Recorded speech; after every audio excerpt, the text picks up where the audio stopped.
Welcome to Newsmax TV. I'm Kathleen Walter. For Republicans, the moment for reform has arrived. That's according to Senator Tom Coburn, Republican from Oklahoma, who says the biggest question for the GOP leading into November is not how many seats they'll gain, but what to do should the party gain them. He joins us now from Washington to explain. Welcome back to Newsmax TV, Senator Coburn. Hey, it's great to be with you.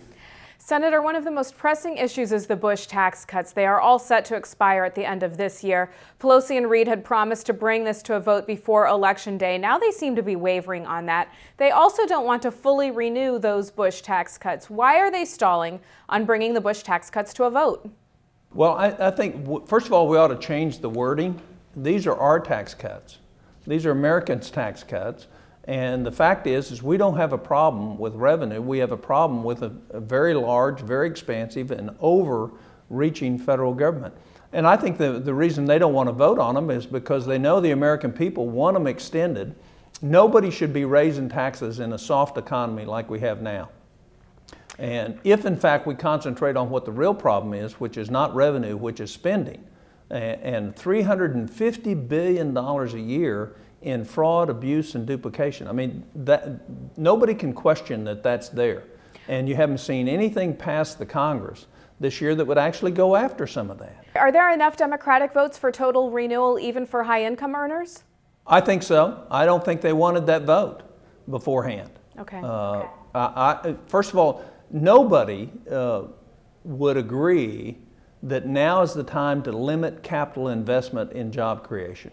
And in fact, that's what we'll be doing if in fact we raise taxes in this soft economy. Elections are coming up just weeks away now. Do you see the Senate and the House falling into Republican hands? Oh, I don't know. I don't think anybody can reliably predict it. What we see, and what is healthy for America is this. The American people are now engaged. They've seen the waste, they've seen the stupidity, they've seen the lack of common sense coming out of Washington. And they are having to make hard choices themselves, but they see none of that happening in Washington. And what's really going on is, and one of the reasons our economy's in trouble, is people don't have much confidence about the future.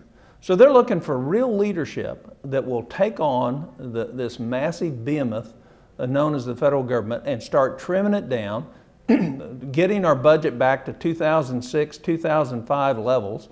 You know, if we did that and we got rid of the $350 billion worth of waste, fraud, and abuse and duplication every year, we'd have probably only a $300 or $400 billion deficit. And then we would see the economy start to grow, which would lessen that deficit. So I think the elections are going to turn on who can best put forward what the American people really want. They're afraid for the future, and they want some grown-ups up here to start making the hard decisions, even though some of those hard decisions might have a small negative impact on them. Christine O'Donnell's election as the GOP Senate nominee in Delaware has sent shockwaves through the party. The GOP establishment in Delaware doesn't like her, and many in Washington don't like her.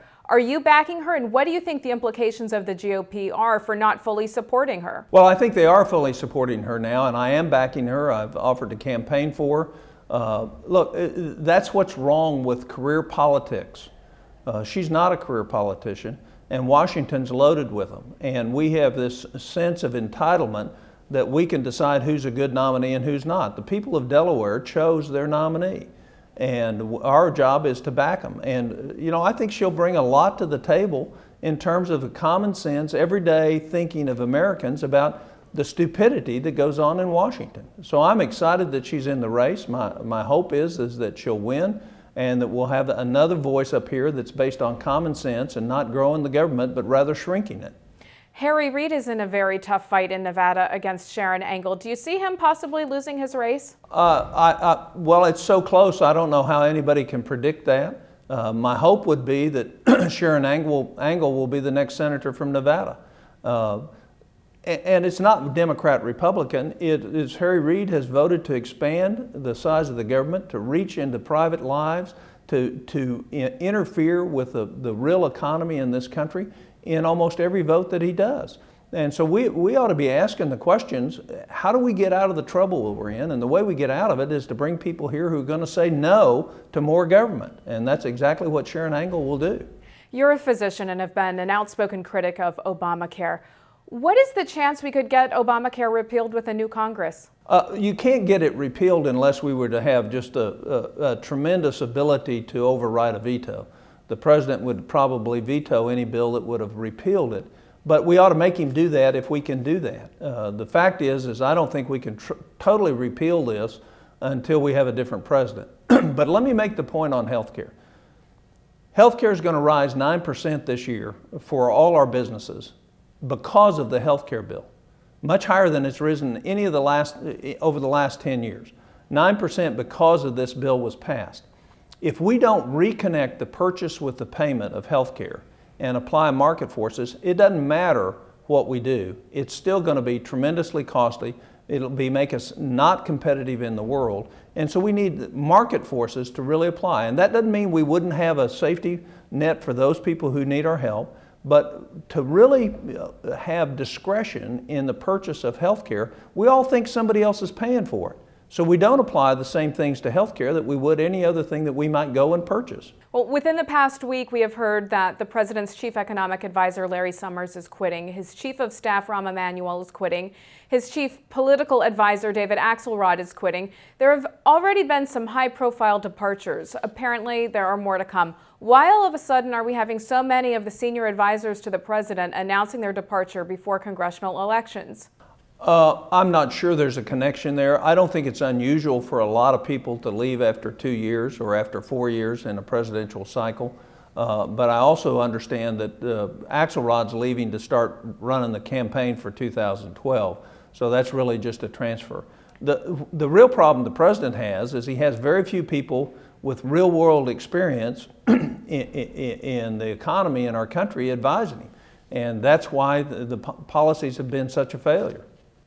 Do you think that this suggests chaos at the White House? I don't think so. I think that there are a lot of competent individuals that can take those individuals' place and probably do a far better job.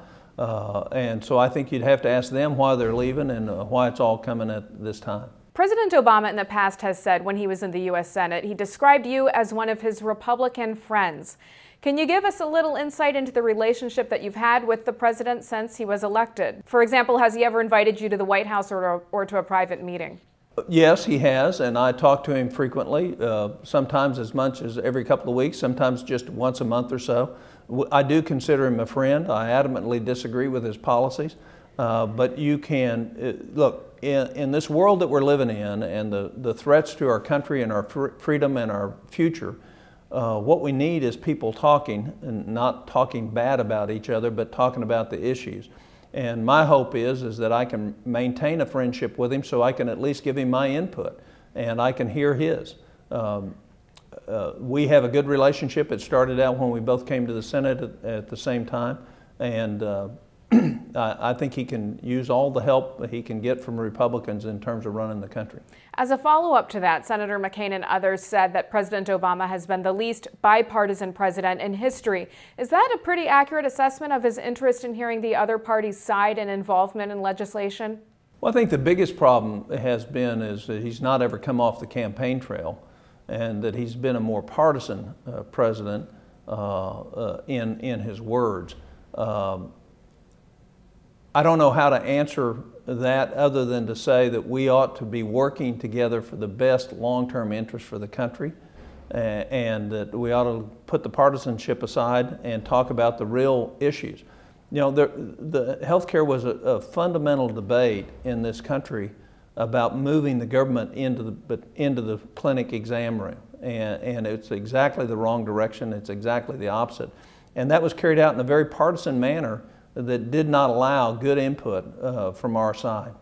My hope is that it was never intended to work that way by our founders. The Senate was designed to develop consensus. We didn't develop consensus, we developed partisanship. There is some scuttlebutt in Washington these days that the president may simply be over his head. Certainly that seems to be the message from Bob Woodward's new book on the president's handling of the Afghan war.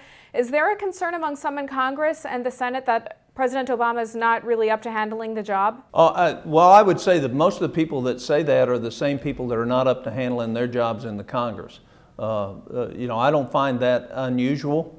The fact is that's a tough job, and I'm sure all the critics can say that. I don't know that I can make that judgment about, I don't have the inside look there, but I can tell you that a lot of senators aren't up to the job either, and a lot of congressmen aren't up to the job, and what they are is careerists. And what we need to do is we need term limits. We need to limit the amount of time people serve up here, and we need people with real experience, real world exposure, the life of hard knocks, to come up here and make a difference. And we're going to get some of that this year, I think, and hopefully in 2012 we're going to get more real Americans that aren't career politicians coming up to serve this country. 2012 is around the corner. The Iowa primaries will be just a year from December. Are there one or more candidates that you would like to see in the White House from the GOP side? Oh, I really don't want to answer that. I haven't sat down and studied and looked at it. I think there'll be plenty of candidates for us to choose from.